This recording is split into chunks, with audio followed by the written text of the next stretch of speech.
और मैंने उस टाइम जी जान लगा कर पूरा मेहनत किया, लेकिन उस टाइम असफल रहा, मेरा सिलेक्शन नहीं हो पाया। पूरा ओवरऑल पूरा सिलेबस कवर किया और उसके बाद धीरे धीरे जैसे जैसे सिलेबस मतलब लगा कि हाँ 90% 80% तक या 70% तक होते गया, फिर मैंने मॉक टेस्ट साथ में स्टार्ट कर दिया। सर का संडे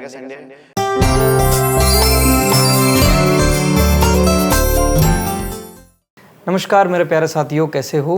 प्यारे साथियों, कॉम्पिटिटिव एग्जाम्स की तैयारी करते हुए अक्सर आप सभी के मन में ये सवाल आता है कि भाई हम किस स्ट्रेटजी से जो है एग्ज़ाम की तैयारी करें। जैसे मैथ को किस तरीके से तैयार करना है, रीजनिंग को, इंग्लिश को या बाकी जो सब्जेक्ट है, फिजिक्स को, साइंस को किस तरीके से तैयार करना है। उसी के लिए आज हमारे साथ बैठे हैं अमन कुमार, जिनकी वाई ग्रुप में ऑल इंडिया 6 रैंक है इस बार। तो उन्हीं से पूछते हैं कि उन्होंने किस तरीके से तैयारी करी थी। वही तैयारी अगर आप अपने जीवन में फॉलो करोगे, अपनी तैयारी को मजबूत करोगे तो आपको बहुत फ़ायदा होगा। ठीक है अमन, पहले तो बहुत बहुत आपको कंग्रेचुलेशंस, आपकी ऑल इंडिया जो है 6 रैंक आई है। कैसा लग रहा है? घर परिवार कैसा है? बहुत अच्छा सर, सब कोई बहुत खुश हैं। सबसे ज़्यादा तो मम्मी खुश है और बहुत बढ़िया। पापा तो खुश रहते ही हैं, बट वो उतना मतलब जाहिर नहीं कर पाते हैं कितना खुश है, लेकिन मम्मी का खुशी दिख जाता है कि हाँ मम्मी कितना खुश है। इससे तो सब कोई बहुत खुश है सर। तो आज हमारा ये यहाँ पर बैठने का ये है कि भाई हम ये पता करें कि आपने तैयारी किस तरीके से करी। एक एक करके स्टेप बाय स्टेप हमें बताओ कि भाई आपने तैयारी किस तरीके से करी, ताकि दूसरे बच्चे उसी चीज़ को फॉलो करके अपनी तैयारी को मजबूत कर सकें। जैसा कि मेरा 12th खत्म हुआ 2022 में, मैंने आपका जो जय हिंद बैच लॉन्च हुआ था 1 फरवरी से, जो कि मैंने लेट स्टार्ट किया, 1 मार्च से स्टार्ट किया था उसको।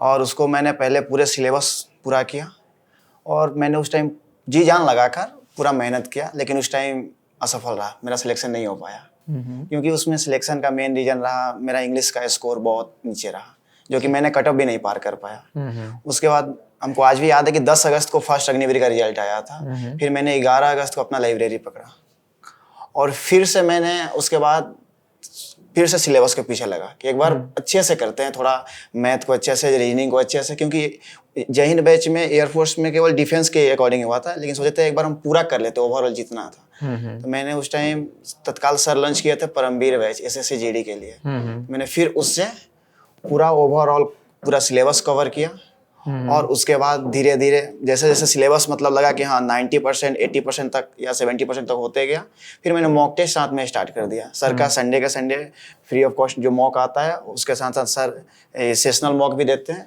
उसको लगाना शुरू किया। और जो साथ ही साथ सर लोग, एक तो यूट्यूब पे रोजगार विद अंकित का सबसे बेस्ट कंटेंट होता है प्रैक्टिस से, जो कि मेरे लिए बहुत वरदान साबित हुआ। उसके लिए जितना बोल रहे वो कम ही है।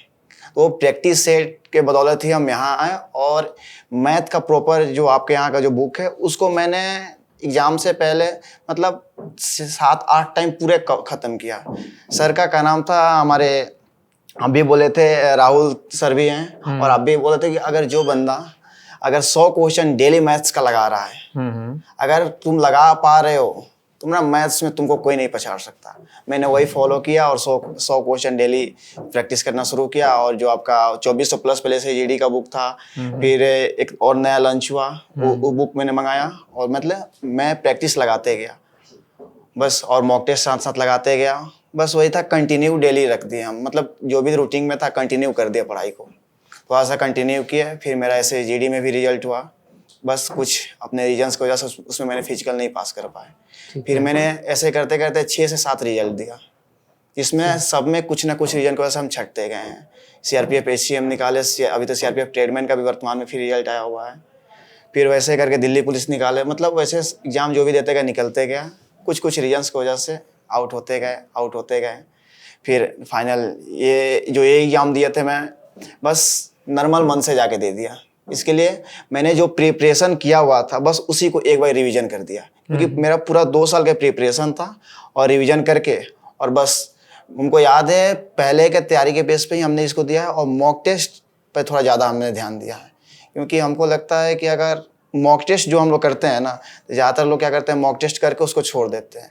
लेकिन मॉक टेस्ट में जो क्वेश्चंस का जो रिव्यू देता है, उसका हमने एक नोट्स अपना तैयार किया प्रॉपर, कि उसका जैसे जो भी था मॉक टेस्ट में जो मेरा क्वेश्चन गलत होता था उसको एक पेज में मतलब रफली लिखते चलते थे डेली बाय डेली उसको, ताकि कभी कभी टाइम नहीं मिलता था उतना रिवीजन करने का।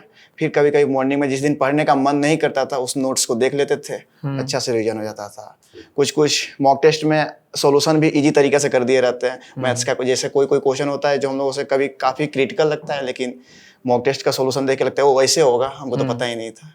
ऐसे करके मैंने आगे तैयारी करते गया, और जब मैंने पेपर दे के निकला तो उस दिन लगा कि हाँ शायद हो सकता है। मतलब पूरा कंफर्म नहीं थे क्योंकि मेरा 6 रिजल्ट हुआ था, उसमें फाइनल तक नहीं है, इसमें थोड़ा डाउट था।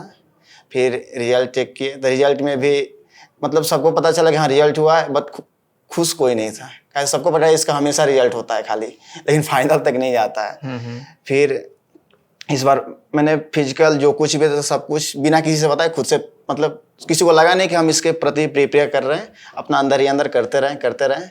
जब तक ग्रीन कार्ड नहीं मिला तब तक किसी को पता हम नहीं चलने दी। ग्रीन कार्ड मिलने के बाद बाकी सबको पता चला कि हाँ इसका अब हो गया, बस फाइनल मेरिट बाकी है।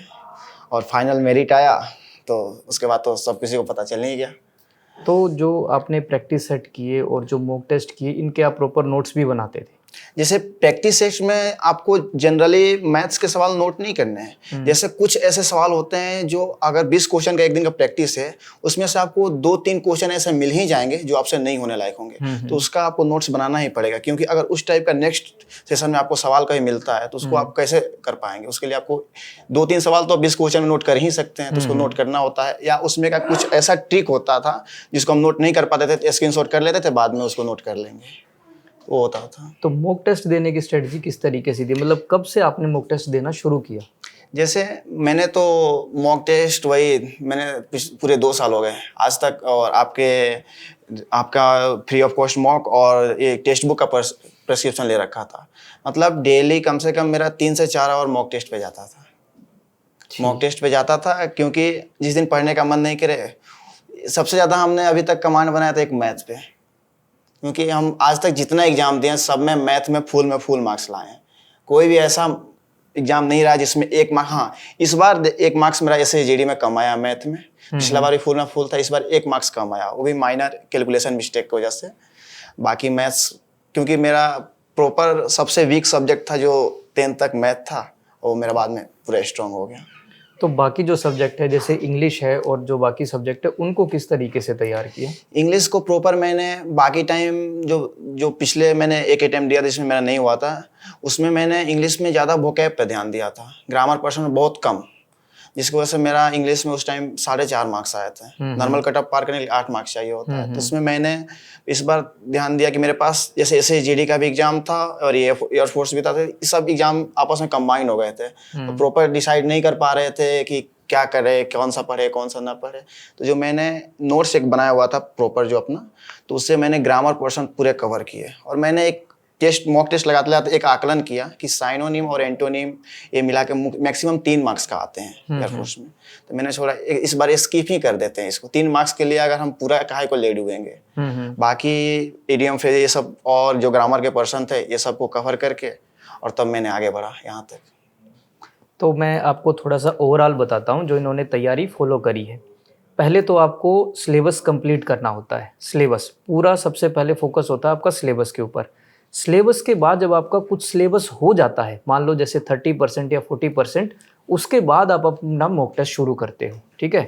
तब आपको पता लगता है कि भाई आपने जितने चैप्टर करे हैं वो आप अच्छे से कर पा रहे हो या नहीं। आप मुझे बता देना अगर मैं कुछ बताऊँ। yes. ठीक है। तो मॉक टेस्ट आप शुरू करते हो जब आपका 30-40% सिलेबस जो है पूरा हो जाता है।